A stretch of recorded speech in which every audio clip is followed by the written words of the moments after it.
kick us off with prayer. Let's pray. Dear Lord, thank you for this day that you've given us. Thank you for this day of just many blessings, Lord. Pray that you just be this time with us. Just be with our company. God, be with our subcontractors on the field. Just keep them safe.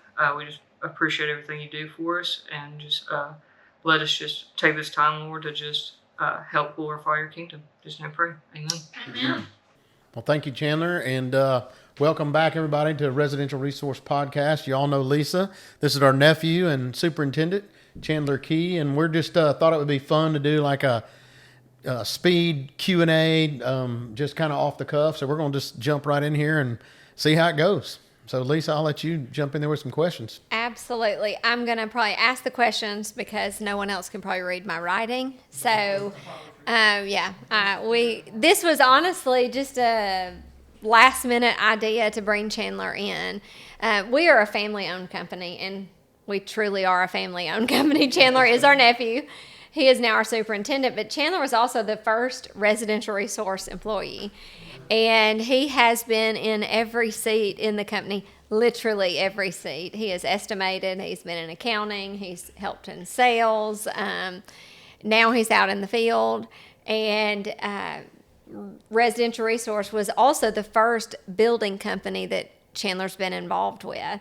And although Marty and I have been doing this for 20, 25 plus years, Chandler hasn't. So it's neat to get perspective from someone that hasn't. And what has he learned that maybe he could talk about and share with our listeners. So we're just going to jump right in, and this is very informal, and we are family, so just bear with us.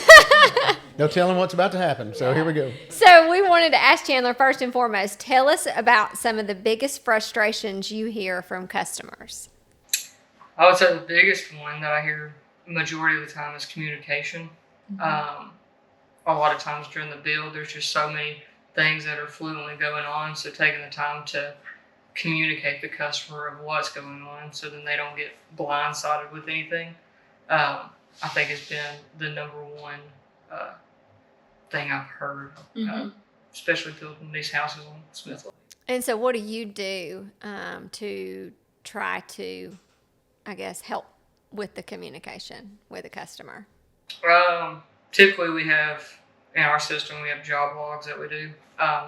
Just kind of me telling them what's going on for the week, what's going on today, letting them know what the weather's been like today, any delays that we might have. Just kind of in the quickest way, but also in a kind of casual way, just telling them what's going on at the job.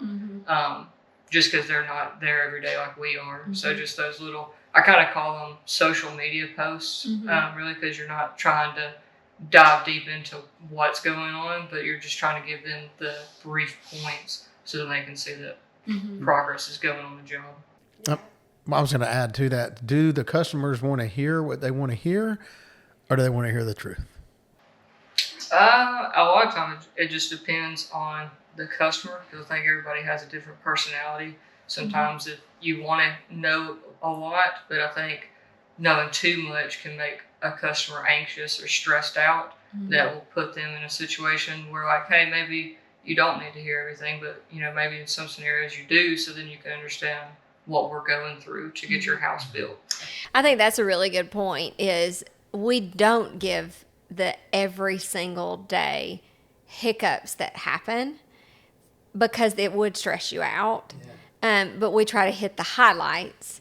So if out of those highlights, there's probably been 20 other things that have happened that might have caused a delay for that week, or something you thought you were going to get to that week didn't happen. It can be very overwhelming. It's overwhelming sometimes to us, and we do it every day. Yeah, Marty had a full head of hair, but then... This is what happened. That happened in 2007 and 2008 in the building industry. So, okay. I asked that question just because, recent situation, and we were coming up on a holiday, and people want to be in their house, and they're not going to be in the house on time. And the minute you realize that, you need to let them know. Is the reason why I asked that. You don't need to wait and not be honest with your customers to the last minute, and then you drop a bomb on them. So you actually taught me that the other day. It's like, just say it, like, just get it out there the minute we know it. Because I don't want to hurt people's feelings, but you're like, it's not, you're hurting your feelings. It's like, it is what it is. And we have to tell them so that they can make preparation as far in advance as possible. So that was not telling them is going to get you a complaint. You also get to the point too, where if you don't tell them, they're going to keep asking the same question over and over again. So we have a saying, like, just rip the Band-Aid off. Like, let's just go ahead and tell them the bad news. I mean, they're going to be mad. If they're mad, then we'll try to ease the pain as much as we can. But I mean, the truth is the truth. Well, and we try to look at every project that we're doing, every family we're doing, as if it were us. Yeah. And I'm a mama with 4 adult children, and when it's time for a holiday on the lake, I want them at our house. And then I have other family that also comes for lake weekends, and that's what we're here for. And so I think a lot of times it isn't even that you're trying not to hurt the feelings. We're trying to make it happen, and sometimes it's just impossible. And then you get to the point, that I always say, you go to plan A, plan B, plan C, plan D, and then you realize it's just not possible. And we hate to deliver that it's not possible. There's been 50 things that happen that you're not even aware of. It's not possible. But we want it to be possible. So, we battle that, and I'm sure you do also. But at the end of the day, we have to communicate, which is why we do weekly job log. And those delays for this holiday happened in December, and we had ice storms or whatever. But, you're just hoping you can catch it up. But we've learned it's hard to, when you give away days, you don't get them back in this business. So if you lose 2, then your bill's just 2 or 3 days behind. So anyway, I just thought I'd bring that up because we just lived it. Yeah, and you live it all the time with every project. So it's frustrating. And there's some we finish early and there's some we finish late. But we have a goal to finish it on time just like they do. And it's frustrating to us when we don't hit it. Well, we have other starts behind them that we can't start because we can only manage so many. So if we don't get your house finished, it's not you only we're affected. It's the guy waiting on us to start their house. And that would definitely frustrate a customer. Next question. Tell us your favorite thing about building. And maybe this has been since you've been out in the field. Like, what is your favorite thing, I guess, just about the building process in general? I would say probably the different customers we meet. Just their kind of backgrounds and what led them up to being able to build a lake house has been interesting. Just because when you wake up every day and you see the houses on Smith Lake, like, you kind of take a step back and like, wow, it's a blessing that we're able to do what we're doing. So I think really customers change the mindset of the build process, because if you have a customer at the beginning that's like positive, super happy to being able to build something, like, then that fires you up to like, man, I want to make sure that this house for them is outstanding. And then like if you have a customer who's kind of like stressed out, like never built before or anything like that, then like your mindset is like, okay, what can I do like the extra mile to like comfort them, like make it to where this process for them is smooth. Like this kind of just being a people person, really, just trying to, and especially subcontractors, like being able to work with the guys that I work with on the field, like it's just a blessing. Yeah, and we've got some great subcontractors, but it wasn't always the case, was it? It was not. No, and that can make the build process pleasant or stressful, depending on who you have and who you have working on those projects. It's taken 5 years, really, 4 to 5 years to really vet out a lot of contractors that we would not use again. But the crews we have now, I feel really good about the quality that we're putting out. Definitely putting out the best quality homes we ever have. Oh yeah, for sure. Okay, number 3. What are some do's and don'ts you would recommend to a customer during the building process? Do's and don'ts. Don't text me. Use that. Yeah, that is important.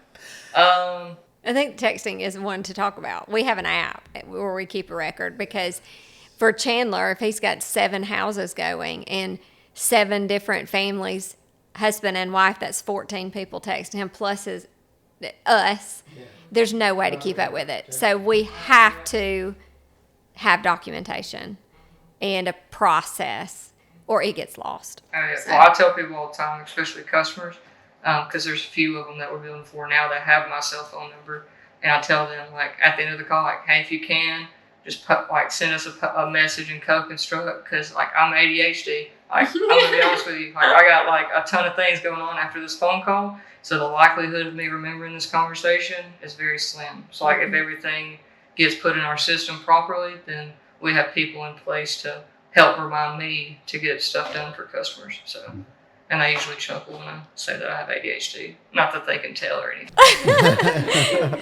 You got a family of ADHD people. So is that your do and don't? Like anything else? Yeah, I would say in the beginning process, like I know there's an exciting factor of finally building a house on Smith Lake. But we talk about this all the time, like take the time to get a game plan together of how you want your house built on that specific property that you have. Like, because I promise you, the time that you take in the beginning stages to plan everything out will benefit you in the long run of when we're trying to finish your house. So I definitely think that would be a number one do when building a house. We didn't learn that the hard way, did we? Well, we try to get, and we talk about this when we present our contract. We want to get selections completed within 30 to 45 days. And then you can just sit back and enjoy your build. It's a whole lot of work in the beginning, but it makes the process go so much smoother when you're not scrambling all the way through the build. So I think that's a good one.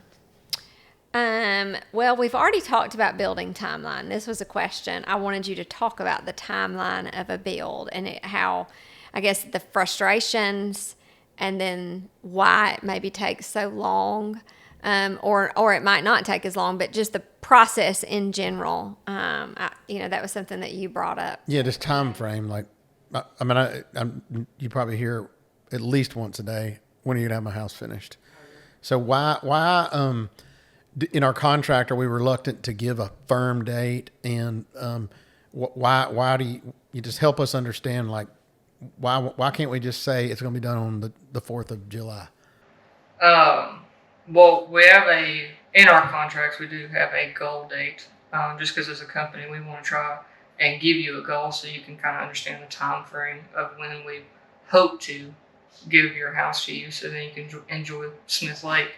But I would say kind of in the beginning stages, excavation, foundation work, framing, like rough ends, all that kind of stuff doesn't take as long. But when you get down to like the details of stuff, like you have to take time to make sure the quality is right. Because then at the end, as we're doing punch list stuff, like there's a lot of, I call it beautying it up or making up, kind of like a girl putting on makeup. Like you got to make it look good, so then it's presentable on social media or whatever. So I think taking the time in timelines, really your fast part is kind of in the beginning stages, like I just said, like excavation, foundation, framing, because we already have a game plan. We have spec homes and stuff like that. So there's already kind of a plan on how to get to that point.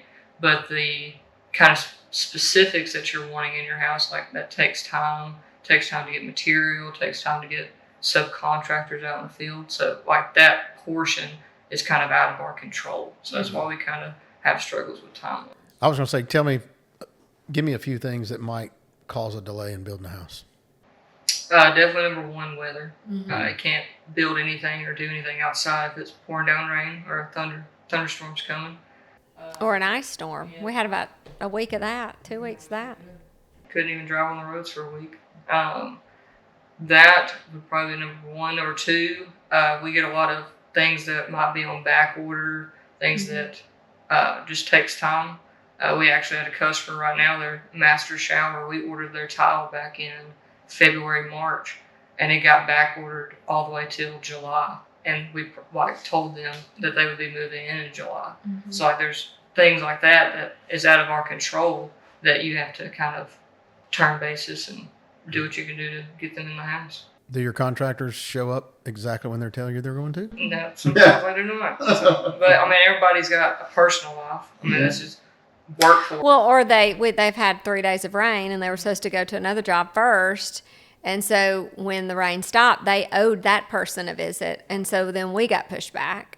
So it's life that we have to juggle and deal with. We're not the only person they're working for. They've got plenty of other stuff that they're doing. Yeah. And if that gets delayed, it delays us. And they intended to be there on the 3rd, but then it's the 9th before they get there. Or they're in the middle of a big build and they just need 2 weeks to get to you. Then we didn't know that when we started the house, but we lose 2 weeks that we don't get back. So it's not that we don't want to hit a goal, and we try to build in enough days till we really are getting pretty good at hitting what we say in those contracts. But it's just like the ones you're building now. I mean, they're 3 months behind. I mean, we had the worst winter we've had. Contractors that wouldn't show up. It's down at the bottom of a mountain. If it rains, you can't get to those job sites for 3 days.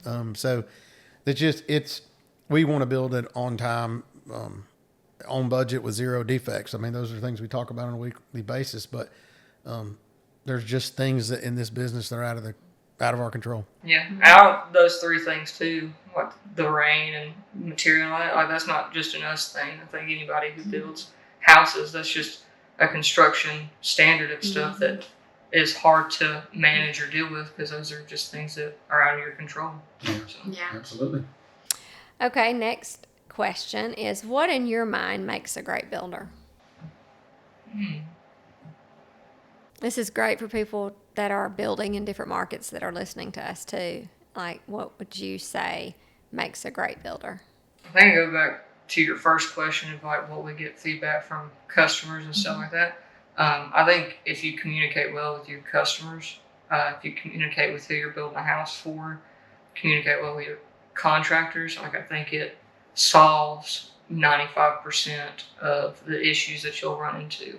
I think really just communication. I don't see any other thing that would. I would say that you sat me down in our office one day, very serious discussion, is like if we would just take more time on the front end, and site plan is something we've just recently added, but to decide where the house is going, where the septic tank is going, where the power is coming in. So I think we've learned it. The more time we spend on the front end, getting all the I's dotted and T's crossed and selections made and everything, that build process just goes so much smoother. So I would just say that, and we learned it the hard way.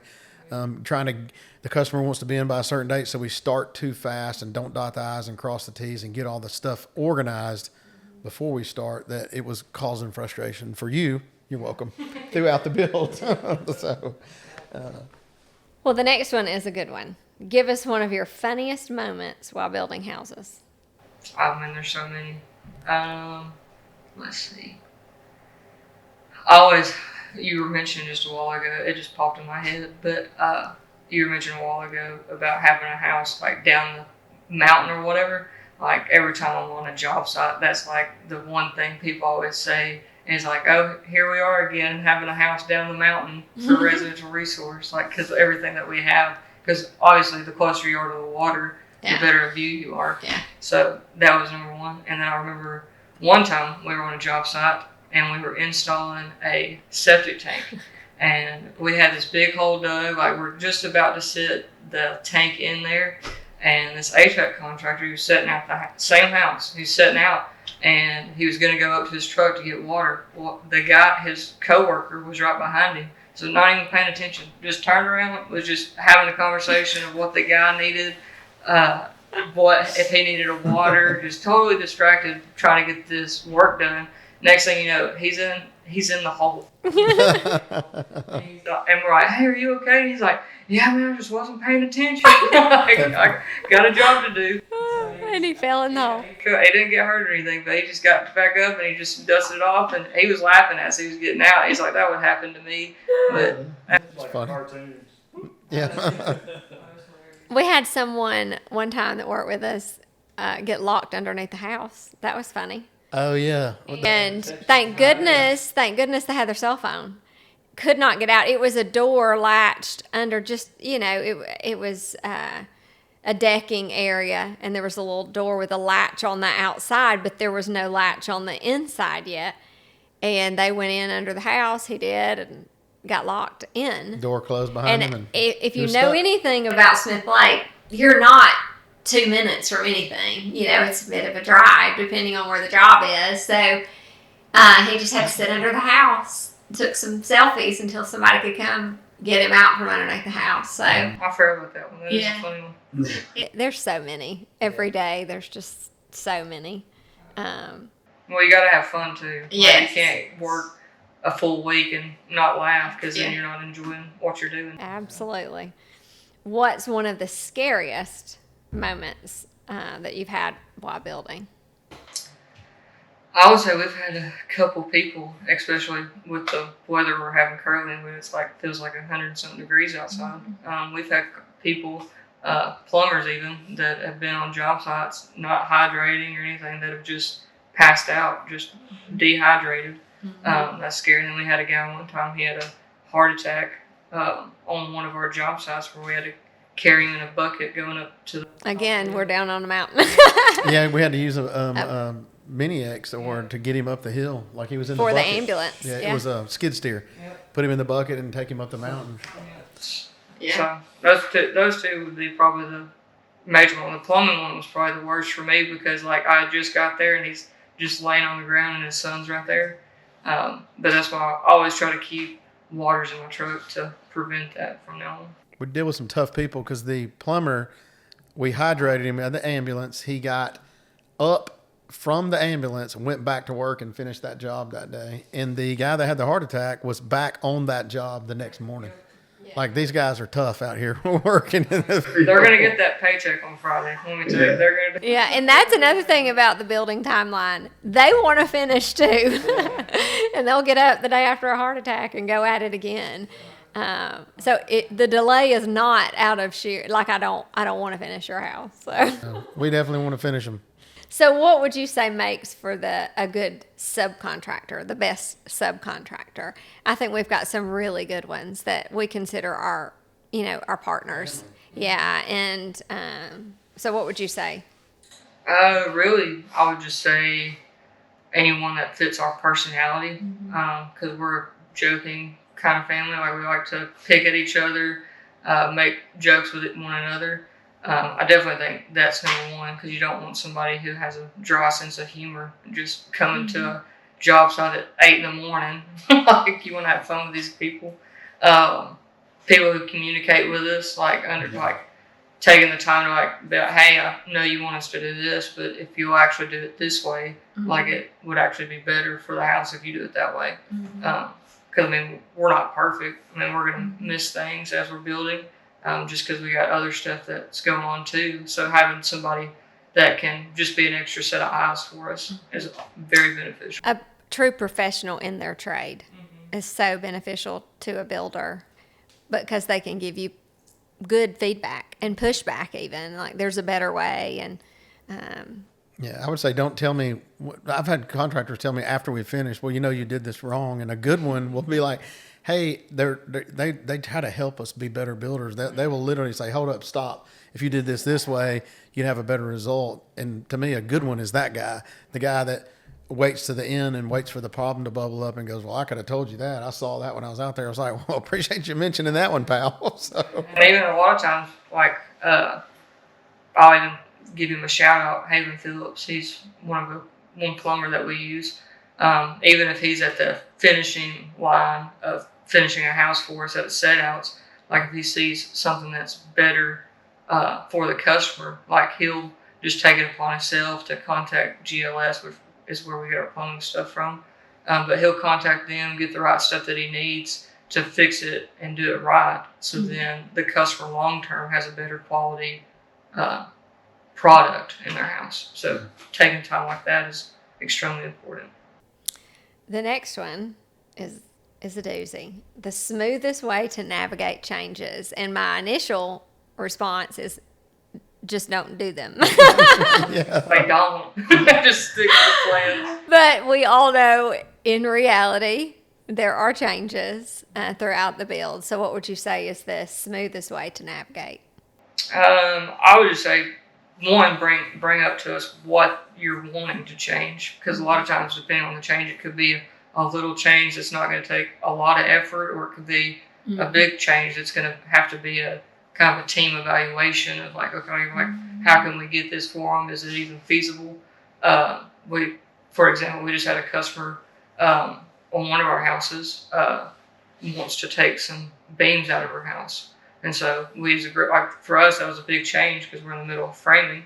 So that was something we had to come together and figure out, like, okay, like talk to our supplier, like is this span big enough? Like is there going to be issues with this in the future? Like kind of just having a tag team effort on that. But I definitely think just goes back to messaging and co-construct. The first thing should be letting us know what the change is, and then we kind of just evaluate based off our process what we need to do, whether it's put it in as a change order so then we can keep documentation of it, but we kind of just communicate with the homeowner of, is this a big change, is this a little change, like the little things that come in with that change, because you could be moving a wall or something. We're not just moving a wall. That's like sheetrock that we got to read. Electrical, possibly plumbing. HVAC.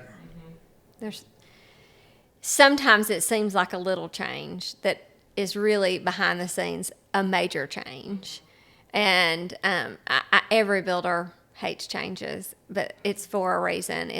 And we talk about this on the sales side when we present the contract. We stop and we talk about changes. Specifically, because more times than not, that change is going to wreak havoc on something else.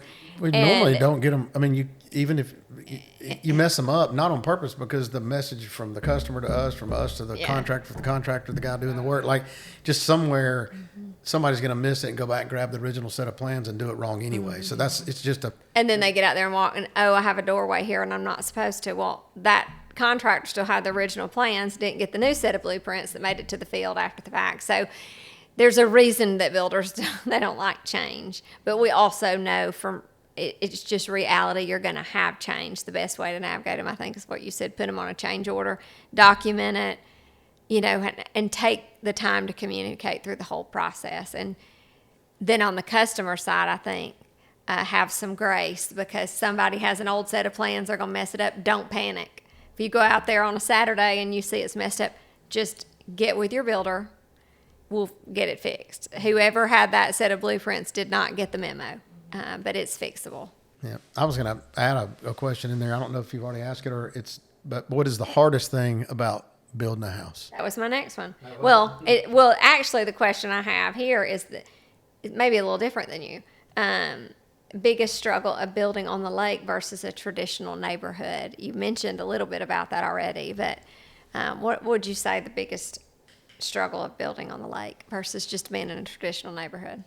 Definitely, it's the distance between job site to job site, because in a neighborhood or whatever, like you can take 5 to 10 minutes just to go to the next house. Where here, all these county roads and stuff, like it takes anywhere from 30 to 45 minutes just to get to the next job. And then also in like a Birmingham or a Coleman, like you have a bunch of contractors at your disposal around where you're building. Here, it takes people probably 45 minutes to an hour just to even arrive here, to get started.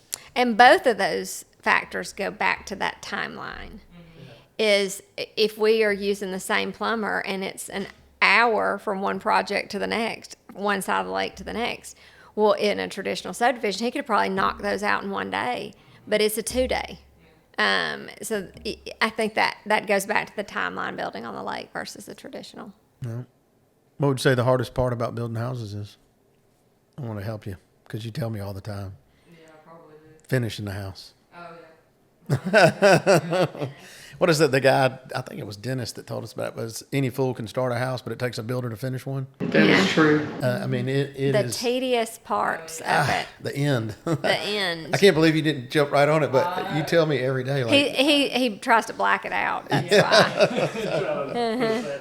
Yeah. Deepest. If I see another punch list again, I might just go crazy. I was going to ask you why is it? I mean, it seems like so that last 60 days is just brutal. What do you? Why is that, you think? Just as people are finishing up, I think you kind of get to the point of, like, you obviously have a goal of getting these customers in as soon as possible. So as things are finishing and wrapping up, there's just always something that bubbles up to the surface that you didn't think of, where somebody might be installing a washer and dryer into a house. Well, most likely if it's 100 something degrees outside and they're getting frustrated at the appliance, like they could nick trim or nick a wall to where you got to do some patchwork. So, Or the plumbing had a leak, messed up the floor, messed up the It sheetrock. seems like every time you turn on the water, and it's like, oh yeah. like you're gonna have a puddle somewhere. I don't know. Don't care what you do. Yeah.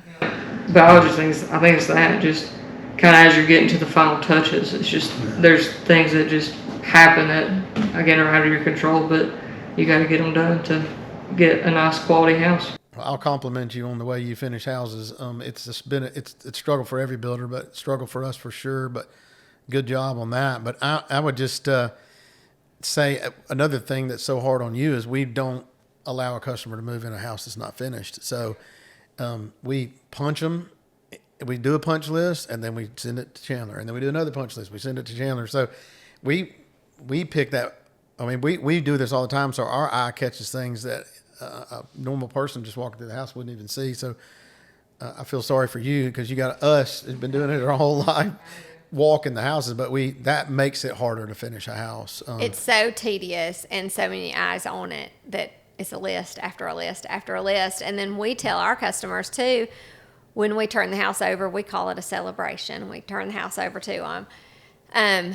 Do not worry when you get in here, you're still going to find something. And what we suggest is get in here and enjoy it, make you a list, and then let's reach out to us maybe in about 30 days when you're ready for us to get back in there. And I use the example of our house when we were building.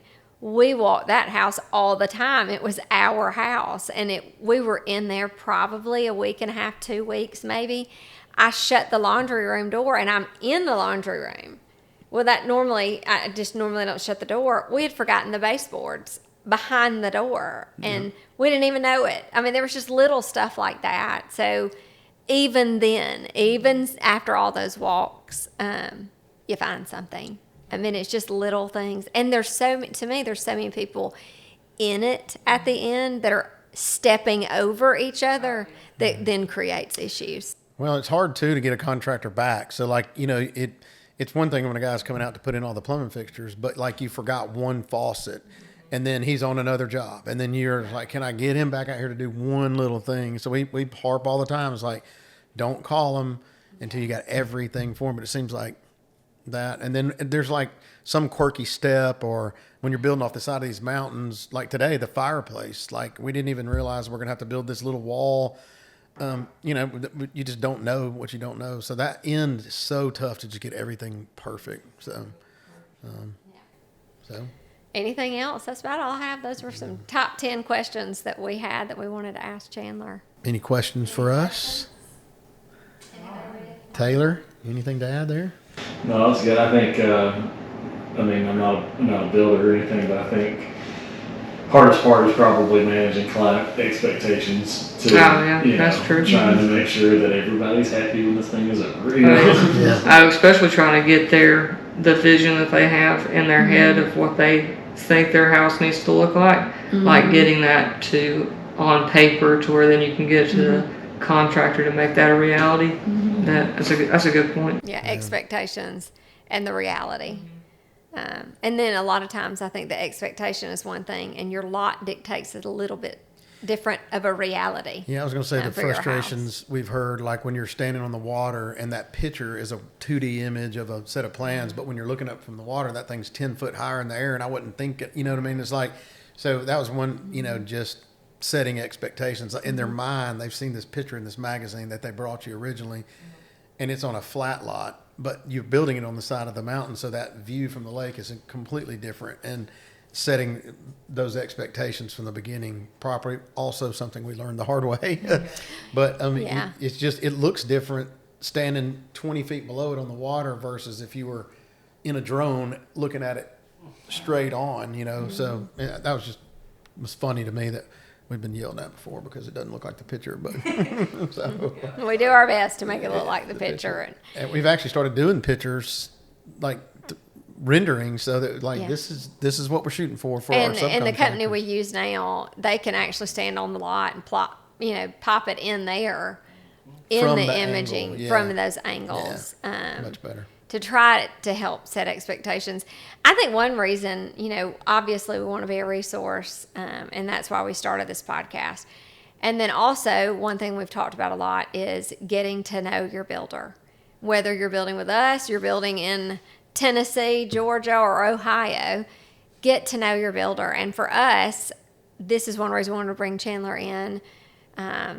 We'll have Hayden, our son, here. He's actually been on some of the podcast episodes recently, is getting to know us and know our heart and our intentions. And in these questions, we hope you see that, in the building process, that, find a builder that you can connect with and that you know who they are and what their goals are and what, they're there working for you. There's a whole lot of hiccups and so many things that go into building a house. Absolutely. So. Anything else? Well, thank you guys for tuning in again. And it was a great podcast. Lisa, if you want to add anything there? No, thank you so much. We appreciate you listening, and we definitely hope it's informative. Have a great day. Thank you again for supporting our podcast. If you will click below, you'll see the link to our YouTube channel as well as our Spotify. You can watch us on YouTube or listen on our Spotify. You'll also see a link below to our Instagram and Facebook. We'd appreciate you following, liking, sharing, and giving us any feedback you have so that we can make the podcast better for you.